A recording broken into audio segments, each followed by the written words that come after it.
The bear. It f***ing did cocaine. Hey! We're recording the podcast! Shut up! Good morning to you, wherever you are, because it is Morning Somewhere! for July 23rd, 2024. A little late on that one. Hi, everybody. My name is Bernie Burns, sitting right over there. Don't ask her what she left in the water. Ashley Burns, everybody. I can't even remember. The sharks ate it. So today's drop, I'm planning to bleep that drop before we put this out. It wasn't bleeped when you and I listened to it. He said the F word, bad word. He said a bad word. That's very naughty. That's from the movie Cocaine Bear, which will be relevant in about 10 seconds here. But Yes. I wanted to bleep it because how do you feel about having a swear word in the drop? Well, I mean, technically, we're a podcast for grown-ups, but I wasn't thinking about kids. I was thinking about people at work. people at work, right? Like people got us on the loudspeaker in the office Or they were listening to something else and then our thing comes up next and then all and of a sudden... immediately drops that on them. Yeah, that could be a bit confronting, sure. So maybe in the future I will just avoid using profanities in the drop. But today I will go and specifically try to bleep it out. What's your profanity? I knew that was coming. I knew it. But yes, so Bernie, not to be outdone by all the bonkers news we dealt with over the weekend and yesterday, there is more big news today. The biggest. Is there? Because I was looking at stuff and there doesn't seem to be a whole hell of a lot of stuff out there. Maybe it's just coming down off of the crazy freaking weekend from this weekend. Anyway, sorry, go ahead. Bernie, the sharks, they got cocaine. Sharks have cocaine. So it's a weird story coming in. But yes, that off the coast of Brazil, 13 of these sharks were captured and tested and came up with massive amounts of cocaine in their systems. So this is an article from Sky that we'll put in the link dump. Like basically all these sharks have some level of cocaine in their system. They're these Brazilian sharp-nosed sharks. I like that what I read said it was an elevated amount of cocaine. Like there's a normal amount of cocaine to be in a shark. Well, these ones had as much as 100 times higher than previously reported for other aquatic creatures. So yeah, the sharks are on a bender. And as we all know, cocaine is a calming substance, which is going to be really great for the shark population. Yeah, I would love to see if there's a Finding Nemo sequel. They make a third one of those movies, and they put the sharks and they have an intervention. Like the shark comes into the shipwreck, and it's like, why are all my friends here? It's like, hey man, we really wanted to talk to you. It's like, dude, I was on vacation in Brazil. It was just a one-time thing. So how did the cocaine get to the sharks? Is this cocaine that fell out of a plane? Is it in the wastewater? I mean, they don't really know. My understanding is just like Was there a house DJ in town? the water just now has out like extreme levels of cocaine. I mean, you see all these like movies, right, in the TV shows, and I assume that it's like based on something, but not exactly realistic, where they'll have, bricks of this stuff like in these waterproof things underwater. All it takes is one of those to break, and then you've got cocaine in the water, right? Oh, right. So, Ashley, you learned about drug smuggling from movies. Wink. Have we ever told the story about you and your drug smuggling? I don't think we need to do that when we're going through a visa renewal process. Okay, let's put a pin in that one. Now it sounds way worse, though. Now it sounds way worse. It sounds. We'll come back to so that. much worse. We'll come back to it. But I was looking up. So the drop from today's thing was from Cocaine Bear because I was thinking, this is suspect to me. Like if they announce a cocaine shark movie in the next month, this is a planned article. I swear it is. You think Elizabeth Banks is just like off the coast of Brazil sprinkling bricks of cocaine I in wouldn't the put water? it past her. Do you know why I wouldn't put it past her? Why? Go ahead. Cocaine Bear was this movie that came out when? Like a few years ago? And it was really funny, haha, and people were talking about it. What's the release it was date? very like memeified, but people were like, yeah, this is an idiotic movie to make, this right? This is probably a plan. So February 24th, 2023 is when Cocaine Bear came out. So it's a Okay. little over a year ago. Uh-huh. And I thought, okay, this is like the meme movie of this year, like Snakes on a Plane or whatever. This is the thing where, The Room, it's like seems almost like intentionally bad and goofy. Not at all. Like I looked at this movie, this somehow flew completely under my radar. Maybe because it's called Cocaine Bear. But Did you know that Cocaine Bear stars Carrie Russell? Carrie Russell? Carrie Wait, Russell is like the lead actress in Cocaine Bear. The Americans Carrie Russell? Yes, like the Americans Carrie Russell. And if you go Wow. look at the trailer, you're going to recognize most of the people in the trailer. It has O'Shea Jackson Jr. in it, who is Ice Cube's son. He was in the Straight Outta Compton movie. Right. He played Ice Cube. He in played that. Ice Cube in it very well, too. Go watch it. You'll be amazed. It's got Ray Liotta in it. It was one of Ray Liotta's last movies. Ashley, Cocaine Bear cost about $30 million to make. It made Mostly in cocaine. $90 million at the box office. Yeah, the bear came out later and said he was only paid scale. It was really a big scandal. But the cocaine budget was fucking huge. There's going to be a Cocaine Shark movie. I guarantee it. How could you pass Guarantee it. Coming summer 2025. If you you go- thought the bear had it rough, now get ready for Cocaine Shark. They can make it part of Shark Week. Don't go in the water without a little bump. You see a shark swimming around. It's just got like a dollar bill like rolled up in its gills. It's been out all night. It's got like dark rings under its eyes. Where are we going, guys? You want to go to the beach? Let's go to the beach. But I would not be surprised at all if they announced a Cocaine Shark movie immediately. Immediately, right? Immediately. That is a huge thing. Those movies that have a decently low budget and make like close to $100 million at the box office, those are the sweet spots. I know everyone talks about the movies that cost like $300 million to make. And then they make $1 billion and you're like, oh, whew, good. We got our money back on that one. Yeah, these things are like, this is probably a small group of producers. This is actually produced by Ashley, Phil Lord, and Christopher Miller. Oh, the Lego movie guys. Yeah, Lord and Miller. Wow. And Elizabeth Banks, who directed it as well. So I wouldn't be surprised if we see a Cocaine Shark movie being announced relatively soon. Can't wait for it. Can't wait.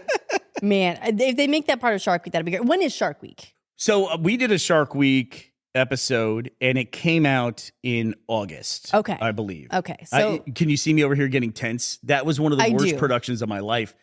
Not at all because of the network or because of what we did. What we did was amazing. We got to go swimming with sharks and all this stuff.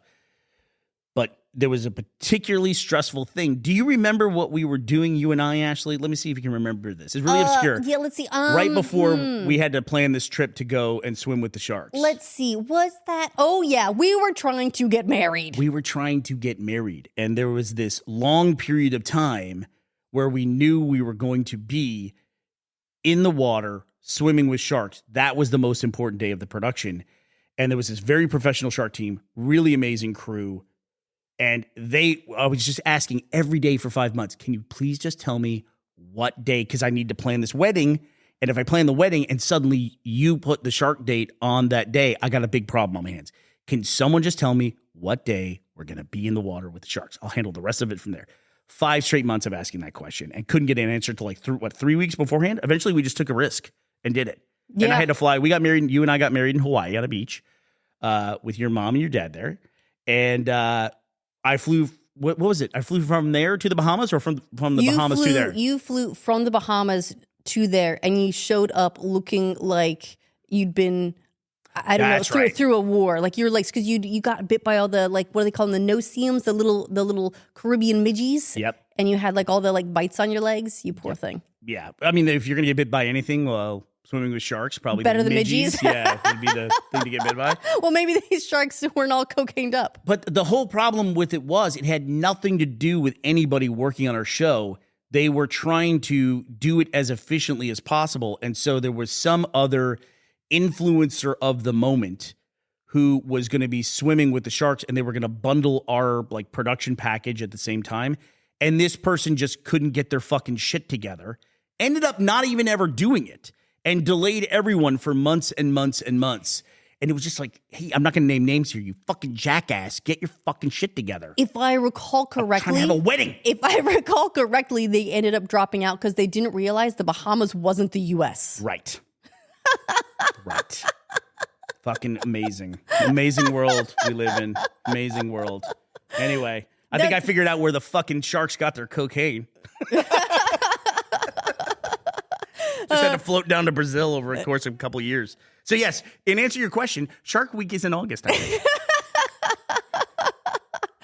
Man, that's you know, speaking of other milestone moments in our relationship, Bernie. Yeah. One of the first sort of on-screen-ish No, things- Shark Week literally just passed. What? Shark Week 2024 was from Sunday, July 7th to Saturday, July 13th.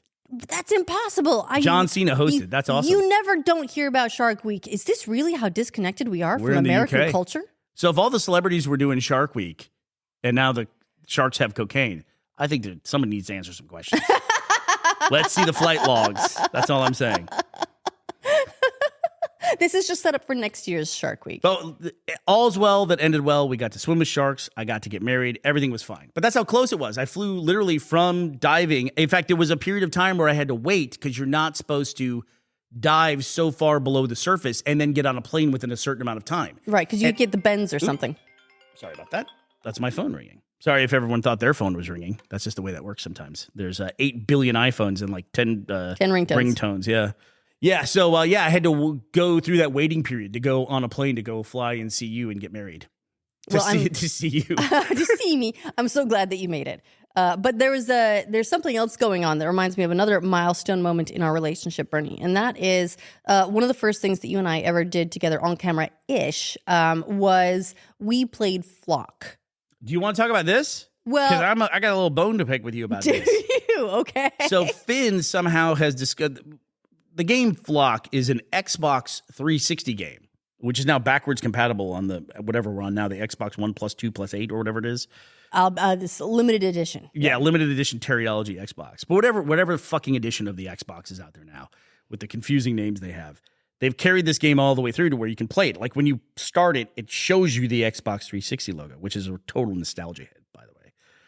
In this game, you're a flying saucer and you're herding animals, a flock of sheep, cows, pigs, and you're trying to get them in there. And there's all these challenges. And like herding them is this mechanic that will drive you insane slowly. We played it although together. has actually stood us in good stead since we've now herded sheep, we've herded ducks, we've herded chickens, I gotta we've post that herded duck cows. video. I keep not posting my videos. Well, that's not the only thing. Did you post your fish video? No, I didn't post my video. I'm really bad at social media now. It's just like it used to be something like every 5 seconds I would look at social media, and then I took a 4-year break from it, and now it's just like I just don't care about it. You know what I mean? Well, it can be tough to get the wheels spinning again, especially if you don't have like a lot of motivation to do so. It's not that. Can I tell kind of, this is going to be unrelatable, but I'm going to tell it anyway. What happens is there's been a couple times I've went to go post a video of the fish. The problem is I posted so much stuff on social media, and when I go to post something, I can't help but think how everyone's going to react to or comment on the thing I'm posting. Like, oh, I should trim this second out or something like this because someone's going to say, like, don't touch the fish because there's slime on the fish and you're going to hurt the fish. Or, oh, man, I caught a bigger fish than that. You know, that's not a good fish. Or anything you could possibly imagine, like even down to the people who look in the background of a photo for some reason and want to find something obscure to comment on in the background. Like, hey, Bernie, you've got a half drank glass of Coke Zero on your nightstand. Why do you have that? It's just like, every time I go to post something, I'm just like, I just don't want these interactions. I end up forgetting about it, not doing it. So basically, you make all possible negative comments in your mind and then just don't do it. Right, which is, there's no such thing as really positive comments. You know, like if I post the thing of the fish, there's not going to be a bunch of people going, ooh, that's a nice fish. You know what? I'm going to make you a bet, Bernie. I'm going to make you a bet. Fish. I'm going to make you a bet that you post up your fish video and all the responses are going to be, that's a nice fish. There's going to be the thing of like, oh, you're fishing? Let me tell you how you're personally responsible for fascism. That's the comment I'm going to read somewhere in there. Or now that we've talked about it, what we're going to get is, I'm unlocking a new layer here of commenter, which is the people who now will do that ironically. Like Right. I'll post a picture of a fish in a river and someone will go, hey, where's the half drank glass of Coke Zero? Because they're in on the joke. I'm just bad at social media now. I really am. I don't even post. I'm embarrassed by how little I repost like our Morning Somewhere stuff. Well- I don't even use it for marketing. Well, we'll work on this stuff. This is an area for personal growth, perhaps. But back to Flock, Bernie. You've been playing it with Finn. Begrudgingly playing it because it showed up. You explained this to me. I loaded up the Xbox one day because we were going to do something normal going into the Xbox. And there in the recent games is all of a sudden Flock, Ashley, is listed in my recent games. I hadn't played it. He saw it because it's a cute game. He goes, I want to play that. Oh, yeah, we all fall in that trap. No, I can tell you why that's there, though. I can tell you why that's there is I had to buy it. I bought that on the Xbox Marketplace, on the Xbox Store, because it got delisted. So I had to buy it before they delisted it, because now it's just gone. Now it's off the store. Really? Now you can't get it anymore. Why the fuck do they do that, Ash? I mean, I don't know. How much can it cost to just put it up on a server and wait for someone to hit a button and give you $20 for it? I don't know. I don't know why that one in particular, but it is gone, and I knew that it was going, so I made sure to buy it. So that's why it's on the Xbox. I just wanted to have that, that little bit of infuriating memory of us. We're a weird era for that, aren't we? Yeah, we are. There's so much stuff going offline. There was the MTV News archives went offline. Comedy Central? There was, like a lot of old Daily Show episodes, I think, went offline. We're just in a weird place where I feel like we're seeing a lot of the limitations of digital libraries, that these things don't necessarily stick around forever. Comedy Central removes archive of video clips and other content in Purge. Move comes after Paramount Global pulled the archives of MTV News and CMT offline. And this is from a Variety article that was dated June 26. Yeah, we're just in this weird era. Like, people are just taking stuff and sending it off to... It just gets black holed. It's kind of like the end of Raiders of the Lost Ark when they're pushing the Ark of the Covenant like into that giant warehouse, I assume it's on a drive somewhere, but just nobody knows where it is. Well, some things get lost permanently. I remember there was first Black and White 2 as a game. I think it's just gone. It's just gone out of history, basically, because the source code or whatever got lost, and they just have no way to get it back. So that game is gone. There was another game. It was a spin-off of Homeworld. It's called Homeworld Cataclysm. And Gearbox got the rights to Homeworld, and they re-released a bunch of other games, but they couldn't do Cataclysm because the source code is just gone. Wow. So and I'm sure there's a lot of other, games. I bet somebody who worked on it has that, like somewhere in their personal drive or something like that. They probably have it. Probably somewhere, but it's like, if you don't know you have it, do you have it? You know what I mean? It's like it's not going to do you much good. I think Doctor Who has been hunting for lost episodes for ages. That's less of a digital issue and more of just like a general media issue. They like taped over the tapes or something, but they've been hunting for lost episodes for decades now. It's one of those weird things with media where we sometimes don't see things go away until it's too late. Yeah. Or, there was a story. Did you ever hear about the lady who just had a weird obsession where she would just record every single thing every hour of the day on VHS, and then after her death, it's a lot of tapes. Somebody found it, and it's one of the most complete archives of American television in history. And there's another guy who did the same thing but did it for the British television. And if not for them, it would just be gone forever. Also, I believe Monty Python and the Holy Grail, they had to buy their stuff back. Or no, Monty Python's and Flying Circus. They had to buy it back. They had to buy it back because the BBC just had a policy of just like, we need the tapes, so we're just going to tape over. That's what happened shows. to Doctor Who. Yeah. And so Monty Python, it was, memory was kind of generated by you talking about that. Yeah, the Holy Grail guys, Monty Python guys, had to go back and buy their old Flying Circus stuff. Otherwise, it would just be gone because it would have been taped over because it was no longer relevant or something like that.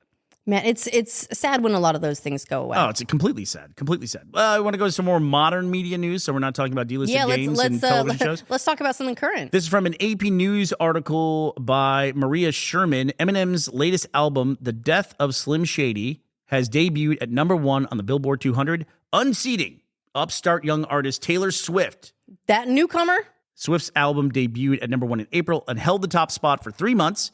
She's the only woman to have done so. Swift beat the previous record held by Whitney Houston's 1987 album, Whitney. So I guess they were all gunning for the Stevie Wonder record, which is from Songs in the Key of Life. It spent 13 weeks at #1 after debuting in the top spot, 14 weeks there in total. So Stevie Wonder keeps his record. So Eminem came in and whoop, saved the record from being broken by Taylor Swift. I don't know if you want to look at it that way, depending on if you're an Eminem or Taylor Swift fan. We'll see. Are you an Eminem house or are you a Taylor Swift house? I feel like those are very different houses. Taylor Swift could not be reached for comment. She was somewhere over the coast of Brazil dumping stuff out of her private. Somebody did post in our subreddit a tracking of Taylor Swift's jet over the course of the last year, like everywhere it went. I watched it for about 15 seconds, I was like, I don't want to see this anymore. It was insane how much that plane flies around. It's was a crazy. lot. It's a lot. That woman lives in a plane.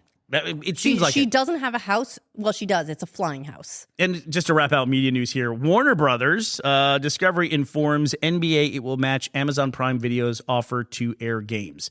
We did talk about how for live broadcast television, all that's left on it now is live sporting events. There was an article that we talked about. That seems to be what's propping it up for sure. Yeah, the top 100 over-the-air live broadcasts last year, of the top 100, something like 96 of them were specifically football matches or live sports games. The other 4 were like the Oscars and the Emmys and stuff like that. So it's crazy. So there's still so much freaking money left in broadcasting sports. As old as that is, and as much as things have changed in media, that has not changed at all. No, still confusing though. Still very confusing. To figure out what you can watch to where and when. I'm just looking forward to watching Rocket League. You know, actually, what I'm trying to figure out right now is, and this is a really popular game, and I haven't had time to investigate it, so I'm going to use this podcast for personal gain right now. Actually, do it. I'm playing NCAA 25. I think it's just called College Football 25 now. There used to be a way, and it kind of came and went with different versions of the game, where you select your controller and you put like what team you want to play as the human controller. In some games, versions of that game, you could set all the controllers to the middle and the game would just play itself. So you could literally just watch a simulated college football game. Is there a way to do that on NCAA 25? I'm curious if anybody knows how to do that, because I would love to do that. So if you can, please weigh in. Like, you know how you like to put on your Twitch streamer in the background and people feel comfort from that? Me just having a college football game in the background, even if I'm not watching it, I just like that. Can I just say, you've been playing that game quite a bit, and something occurred to me as I was walking through the room, and that is, I think that the band does not get enough credit for how important they are to the culture of college football. It's like you come through and it's like the snare drums and the brass and all that. The sound of college football is very, very specific. It's that marching band music. If it didn't have that, it would be a wildly different sport. That was an amazing way to pronounce marching band. Marching band. The marching band. I think Ben King and I talked about that either in the podcast we did or in the Patreon extended version we did, where if sports just have a certain sound, college football and European football, or I shouldn't say European, yikes, global football, if you hear those sounds of those stadiums, you can immediately identify what sport it is without seeing a single frame of video. Those two sports just have a very specific sound to them. And I'm not talking about the sport on the court or on the field. Everything around it, right? Everything around it. Just the hum of the stadium. It has a very specific hum to it. Like the background noise of those two sports are incredibly identifiable. Like I wouldn't know what a cricket match sounds like just based on listening to it. It would probably just sound like the outdoors. I assume it sounds like crickets. It might. Biggest sport in the world. It is. By attendance, yeah. Huge. Wild. Well, I would like to thank our biggest attendants, Buggy52 and Zesty. Thank you for sponsoring this episode of Morning Somewhere at patreon.com/Morning Somewhere. All right. Thank you both very much. Ashley and I have a really quick trip we have to take down to Brazil just to reclaim some stuff that we left there. We will be back, though, to talk to you tomorrow. We hope you all will be here as well. Bye, everybody.